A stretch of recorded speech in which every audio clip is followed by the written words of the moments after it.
¿Qué tal, chicos? Bienvenidos al podcast Teolos, un podcast enfocado a hablar de Biblia, teología, cultura y sobre cómo podemos ejercitar y aplicar el discernimiento bíblico a las situaciones que vivimos día con día. Mi nombre es Mario Saucedo y me encuentro con mis hermanos Antonio Sandoval y Alonso Rangel. Y el día de hoy vamos a continuar con nuestra serie de Cristología. Continuamos con el Evangelio de Marcos. En esta ocasión vamos a hablar sobre los milagros que ejecutó Cristo en sus sanidades y también en esos hechos sobrenaturales que demostraron que no era un simple ser humano, sino que era el Cristo. Nos vamos a enfocar en este caso a los hechos de Jesús. Vamos a recordar un poco lo que vimos el capítulo pasado.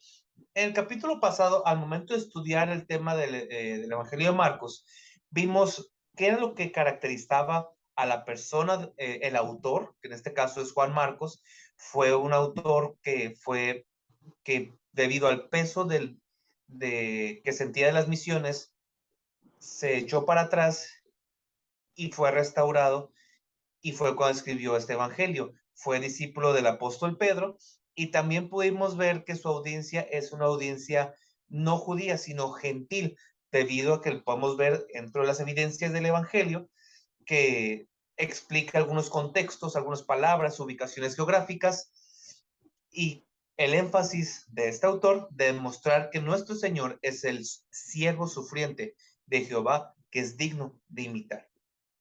Ahora vamos a entrar al tema. Si recordamos un poco, dividimos el Evangelio de Marcos en este bosquejo de dos secciones, en los hechos de las sanidades y el énfasis salvífico.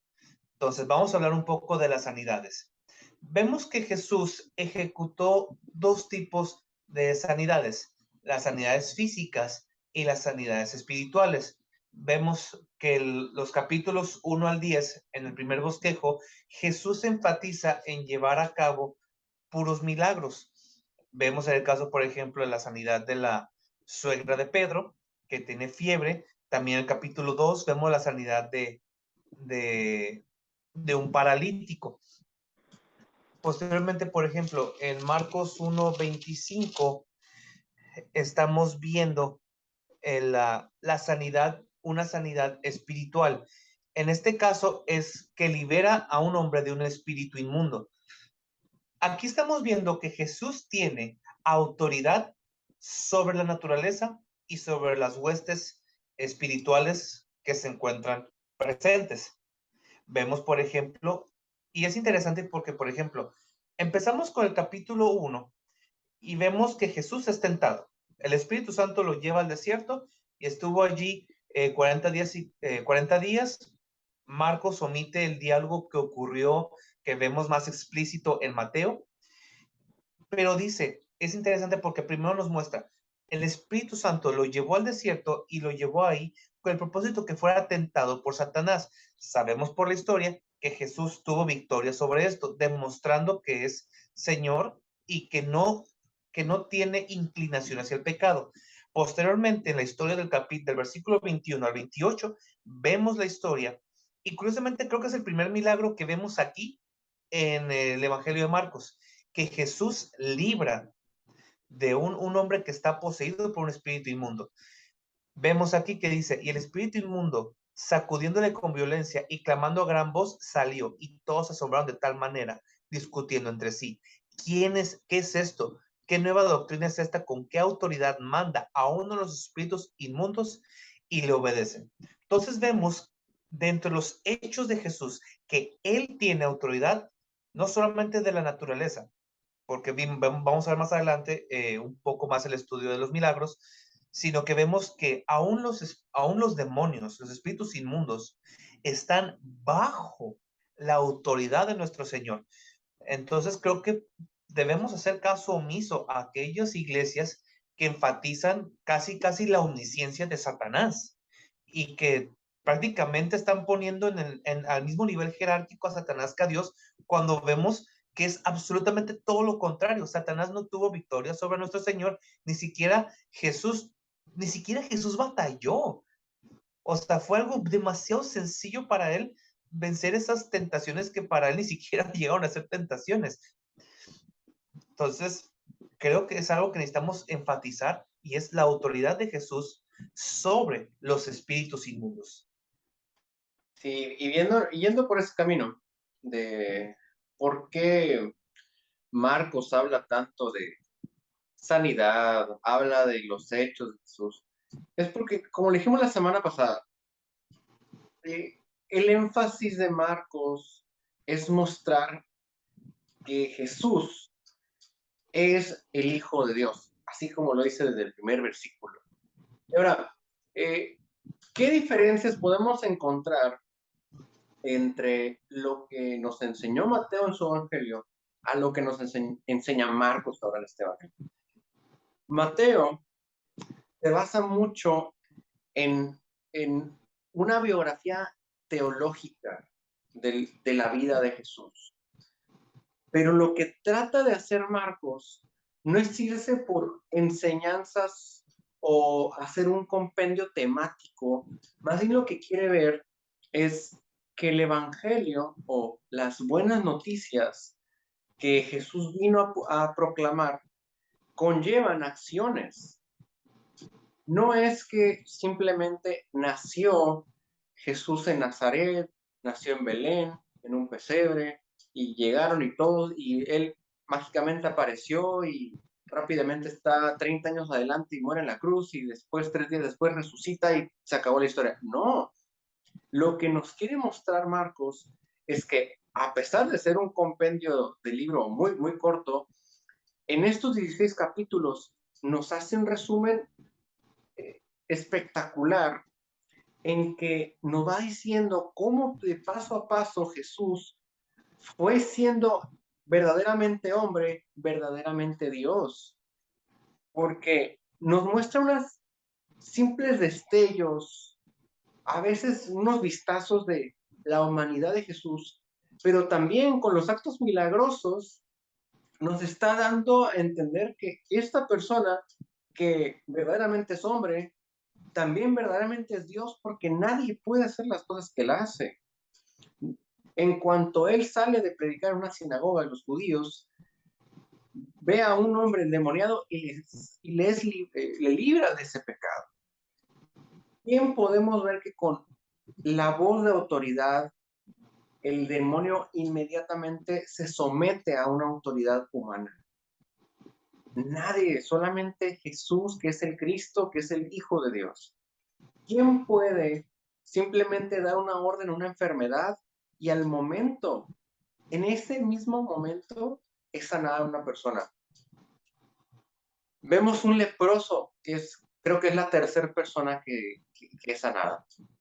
Es una persona que en la calle tuvo que haber gritado leproso, leproso, probablemente hasta con una campana en la mano, porque es tan contagioso que estar cerca de él puedes tener esta misma enfermedad.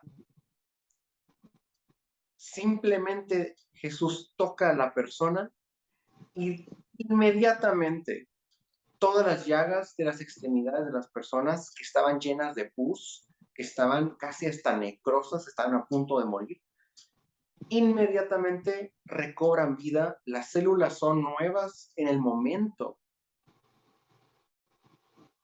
Un ejemplo también que puede ser más difícil de ver cómo lo hizo Dios, pero para nosotros, para que comprendamos el poder de Dios, es que cuántas personas Jesús levantó que no podían caminar.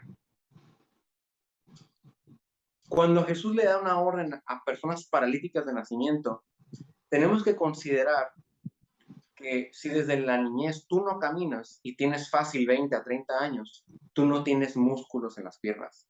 Tus tendones están totalmente rígidos, a lo mejor hasta muy delgados porque no tienen necesidad de movimiento. Simplemente pareciera que es un hueso con un cartílago adherido, con cierta piel, muy poca grasa y alguno que otro músculo por ahí. Jesús, con su poder, porque Él es Dios, dio una orden a muchas personas paralíticas y en el momento, o sea, en segundo, así, Él creó músculos, creó tendones, creó que la mente del humano en un segundo aprendiera cómo es caminar.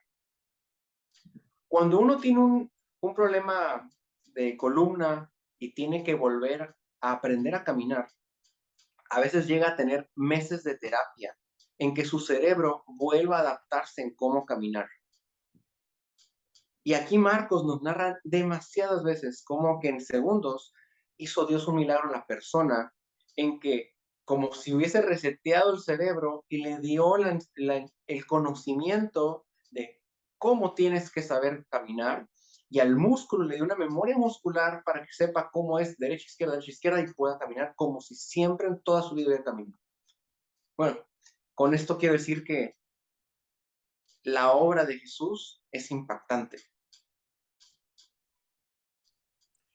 Sí, y es bien impresionante todo lo que comentas porque lo leemos en la Biblia y pues puede sonar muy simple, pero cuando lo vamos y profundizamos en ese estudio, nos damos cuenta que no es tan simple, sino que conlleva muchas cosas que Jesús permitió que se hicieran en esa persona para que pudiera caminar, ¿no? Y continuando con esta línea, yo quisiera dirigir ahora el siguiente punto, que es la autoridad de Jesús como Hijo de Dios. En este Evangelio, los dos títulos que se mencionan desde el inicio son Cristo e Hijo de Dios, dándonos a entender que Marcos busca mostrar la verdadera identidad de Jesús. Jesús como Cristo, Jesús como el Hijo de Dios. No por nada este Evangelio busca priorizar su identidad en multitud de ocasiones. Podemos ver en varias situaciones del Evangelio de Marcos que, que Jesús se evidencia a sí mismo como Cristo, como el Hijo de Dios. Tenemos, por ejemplo, cuando el Padre le habla desde los cielos y le dice que Él es su Hijo amado, en el cual tiene complacencia, que se encuentra desde el capítulo 1, versículo 11. Tenemos la transfiguración, capítulo 9, versículo 7. Los mismos demonios que dan evidencia de que Él es el Cristo, el Hijo de Dios, que se encuentran en el capítulo 3, versículo 11, y también en el capítulo 5, versículo 7, e incluso en su crucifixión, que esto lo podemos ver en capítulo 15, versículo 39. Finalmente, quisiera también hacer la mención de que Jesús también se le llamó a sí mismo el Hijo del Hombre. ¿Por qué puede ser esto? Bueno, la respuesta se encuentra en lo que el profeta Daniel muestra en el capítulo 7, versículos del 9 al 14. Si les interesa saber más al respecto, pues pueden buscar en esa porción de la Biblia para que se den una idea del por qué, ¿no? También cita el Salmo 110, Jesús cita el Salmo 110 para evidenciar que Él es el Hijo de David y que también Él es el Señor de David. Esto también lo encontramos en Marcos, capítulo 12, versículos del 35 al 37. Y por último, podemos ver su humanidad, así como su propósito como hijo del hombre, que es el de servir y sufrir, dando su vida en rescate por muchos.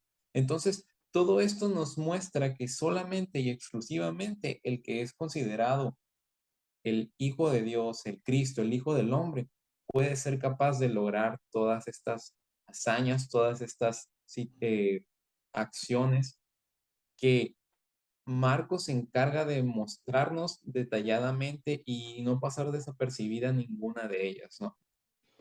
Entonces, para cerrar este punto de la autoridad de Jesús como Hijo de Dios, me gustaría decir esto, de que verdaderamente Jesús mostró desde el inicio hasta el final de este evangelio que él tenía la autoridad para tomar el castigo por nuestros pecados y vivir perfectamente como evidencia de que él era el único capaz de hacerlo.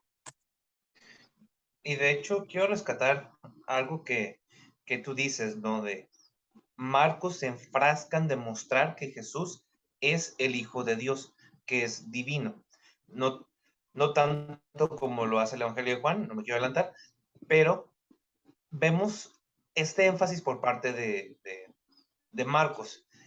Si vemos lo que estudiamos en Mateo, Mateo se enfrascó en demostrar que Jesús era el Mesías. Quería demostrar capítulo y versículo de tal libro del Antiguo Testamento. Y miren, esto demuestra que Jesús es el Mesías, cumple las profecías. Aquí, en Marcos, la audiencia es gentil. Ellos no tienen tanto conocimiento del Antiguo Testamento, incluso algunos casi nulo, de, de lo que enseña la Torá, de lo que enseña todo el Antiguo Testamento. Entonces, ¿qué es lo que se está enfrascando Marcos? Porque Marcos explica palabras, explica contextos y explica costumbres. Marcos está queriendo demostrar que Jesús es el Hijo de Dios a través de los hechos. ¿Y cómo? Como decías tú hace rato, Jesús es Hijo de Dios. ¿Cómo se demuestra esto? Tiene autoridad para perdonar pecados. Los mismos judíos decían, ¿quién es este? ¿Quién se cree este para perdonar pecados? Solamente Dios puede hacerlo. Y de hecho, aún los gentiles, aún en su contexto pagano, sabían que esto era una prerrogativa divina. Después vemos, Jesús mismo tiene autoridad para delegar que otros más efectúen milagros. Cuando tú delegas algo, es porque tú eres una autoridad. Yo te encomiendo que hagas esto, te delego mi autoridad para que tú puedas efectuar esto. Y cuando se trata de milagros, solamente puede obrar alguien que tiene una prerrogativa divina. También vemos autoridad sobre la naturaleza, que es donde yo ahorita voy a entrar, y vemos, como vimos hace ratito, que tiene autoridad sobre huestes espirituales. En este caso, demuestra su autoridad sobre los espíritus inmundos, como lo vimos en el capítulo 1. Ahora, con respecto a la autoridad sobre la naturaleza, hay algunos que llaman la atención. Por ejemplo, el tema de la alimentación milagrosa, que se efectuó 2 veces. Jesús siempre nos quiso demostrar que Dios se preocupa por las necesidades de sus hijos. Se preocupa por sus necesidades y Él las suple. Sin embargo, vemos en el Evangelio de Marcos que solamente vemos a Jesús efectuar este milagro, la alimentación de los 4 y creo que 5,000 también en otro suceso aparte, ¿no? Lo vemos en Marcos capítulo 6, versículo 40 y en el capítulo 8. Vemos también que camina sobre el agua y cuando efectúa la maldición sobre la higuera. ¿Por qué estos destacan un poco? O al menos a mi perspectiva. Vemos cómo Jesús, ahora sí que pan y pescado muy limitados, soy sincero, la verdad ahorita no me acuerdo exactamente la cantidad, pero eran como 1 y 2, de la nada alimenta 5,000 personas. ¿Cómo multiplica esta cantidad tan mínima que era solamente para 1 o 2 personas cuando mucho y la satisface la necesidad de 5,000 personas, muchísimas familias? Esto para mí como cristiano me trae paz, porque me recuerda lo que dice Pablo más adelante, que dice, sé vivir en abundancia y sé vivir en escasez. Todo lo puedo en Cristo que me fortalece. Y quiero quitar ese cliché de que la gente siempre lo usa para cuando va al gimnasio, cuando se quiere motivar, no sirve para eso, no es para que te lo pongas en una camisa. Ah, Eso ¿no? nos demuestra, sí, no, no es para eso, sino que nos demuestra que en toda circunstancia Jesús, Jesús va a estar ahí con nosotros y Él nos va a ayudar a mantenernos fuertes. No es una frase motivacional. Cristo está sosteniendo nuestra vida para que no desmayemos. Pablo, en las circunstancias más adversas, soportó y con muy buena actitud. En el caso de caminar sobre el agua, vemos que Jesús ejerce algo impresionante. O sea, ya se habían ido los discípulos en la barca y Jesús llega caminando en el agua. Vemos inclusive que Pedro, cuando dice, yo también quiero, si eres tú, permíteme caminar. Y Jesús permite que camine y Pedro se empieza a hundir por su falta de fe. Vemos este milagro de Jesús que, aun en circunstancias adversas, Él está ahí con nosotros. Y la maldición de la higuera, vemos la importancia de dar fruto. No de vivir una vida hipócrita, porque inmediatamente vemos la situación, como vimos el capítulo pasado, de que Jesús entra, hace su entrada triunfal en el pollino, vemos la maldición de la higuera e inmediatamente entramos al tema de la purificación del templo. Vemos la importancia en estos tres milagros. Cada uno tiene su enseñanza, pero al menos el enfoque que quiero darle es: Jesús tiene autoridad sobre la naturaleza. No importa lo que pensemos, no importa lo que lleguemos a pensar, bueno, en esto no, en esto sí, en todo. Caminó sobre el agua, multiplicó el alimento y maldijo eh, a una planta que no dio fruto. Eso es algo que es exclusivamente y es una prerrogativa divina. Sí, y quiero retar a una persona que diga, ponte en el techo de tu casa el día que esté lloviendo y dile al viento y a la lluvia, párate. Y que en ese momento, si fuese tan fácil, ¿no? El motivo por el cual los autores de los evangelios muestran a Jesús dando órdenes a la naturaleza es obviamente para demostrar que Él es el Hijo de Dios, que Él es Dios. Nadie puede dar una orden a la naturaleza y la naturaleza en el momento obedece. Solo Dios tiene esa autoridad y ese poder. Como dije hace unos minutos, ¿quién puede decirle a un demonio, haz esto y lo hace, no? ¿Quién puede decirle en un momento a una enfermedad y en el instante es sanada la persona? Nadie. Sí. Solamente un ser humano que caminó en el mundo hace 2000 años, solamente Jesús puede hacer eso.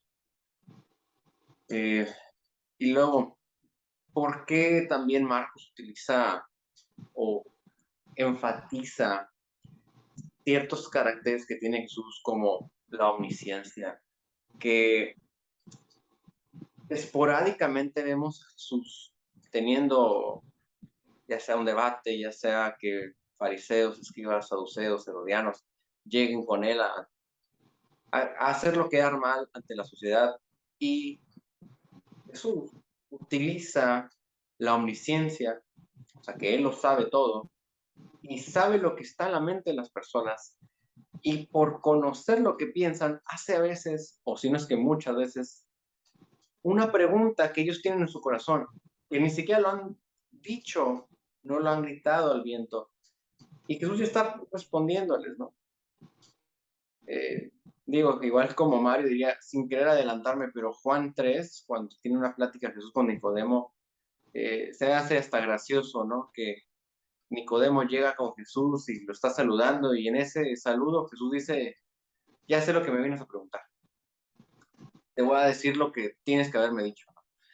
Y órale, así muchas veces se nos muestra, gracias a que Marcos nos relata estos besos, que Jesús lo sabía todo, a pesar de haberse humillado de tal manera en que se hizo un ser humano como nosotros, sin perder su naturaleza divina, caminó entre nosotros, estuvo aquí entre nosotros, y Él conocía los corazones de todos. Y uniendo, al igual lo que menciona Mario, lo de la multiplicación y los milagros que hizo, quiero recalcar aquí que se nos muestra en todos los evangelios, no hay un evangelio que no, en que la gran mayoría de las personas o seres que inmediatamente le decían que era el Hijo de Dios eran los demonios y no eran las personas.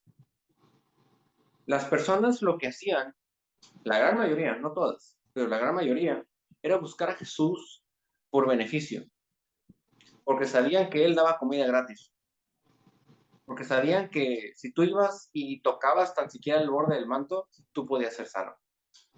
Mucha gente, sabemos de una historia que hay 10 leprosos y que solamente uno regresó. ¿Qué pasó entonces con los otros 9? ¿qué pasó con toda la gente que estuvo buscándolo por comida, que estuvo buscándolo y escuchando entre de buena y mala gana todos sus sermones? ¿Y qué pasó con ellos en el día de la crucifixión? Porque no había nadie ahí al frente de él.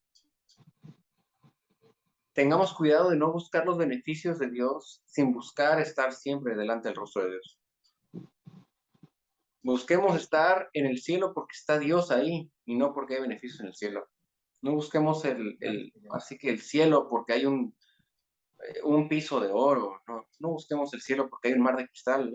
Eso es absurdo comparado con la gloria que veremos que está Dios ahí en ese lugar. Va a parecer como si fuese lo más insignificante un piso de oro. Pero bueno, de nuevo hablando sobre la persona de Jesús.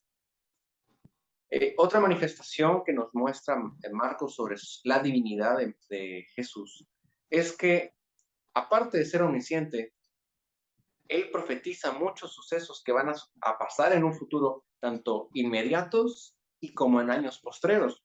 Uno de los más importantes es cuando él profetiza la destrucción del templo en el año 70. Él no dijo el año, ¿no? Él simplemente dijo que iba a ser destruido. Pero sabemos por la historia que en el 70 fue destruido.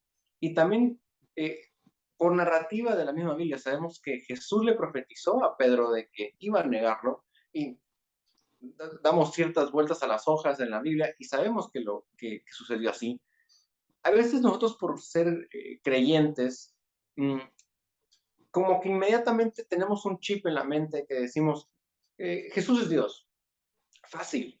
Si Él dijo que va a pasar, va a suceder, ya. Y vemos estas profecías como Jesús dijo que la mujer que ungió con aceite su persona, todos los evangelios que hablen de Él van a mencionar a esta mujer. Y dicho y hecho, pero sabes que para que entre el suceso en que Jesús dijo esto de la mujer y que los evangelios fuesen escritos, pasaron muchos años. Eh, ¿cómo, ¿Cómo concebir esto? Pues es impactarnos de los eventos que se nos narran, no tomarlos como algo de, pues sí, fácil es Dios. No, hay que unir que Él en un misterio está la unión hipostática, que es, él es verdaderamente Dios y Él es verdaderamente hombre. Él caminó, Él sufrió como ser humano y al mismo tiempo estuvo como Dios entre los hombres. Y es lo que nos quiere decir Marcos. Ahora, bueno, no quiero abundar mucho en palabras, pero Alonso, ¿qué opinas? Sí, creo que ya finalmente para cerrar, lo que debemos de entender de Marcos es que él quería resaltar la persona de Cristo, él como Cristo, sus obras, todo lo que él hizo para dar evidencia de que efectivamente él es quien decía ser. Entonces, creo que como una conclusión final y como algo práctico que nos podemos llevar es ir con un enfoque al momento de leer estos evangelios de que vamos a aprender algo, que vamos a aprender para quién fue dirigido, con qué intención, entender también el contexto muy importante que ya lo hemos señalado y no leerlo superficialmente, porque como pudimos haber comentado y si nos acompañaron hasta el último minuto de este episodio, nos daremos cuenta que este evangelio, pese a lo resumido que es, si lo podríamos llamar así, pese a lo corto que podría ser en algunos aspectos, tiene un mensaje potente, profundo y que es digno de pararte, estudiarlo y no pasarlo por desapercibido. Entonces, la meditación o la motivación el día de hoy es esa. Busquemos profundizar aún más en los textos que pareciera que no se debería de profundizar. Entonces, esto sería todo por nuestra parte. Agradecemos mucho el que nos estén acompañando en otro capítulo y nos veremos en el siguiente episodio.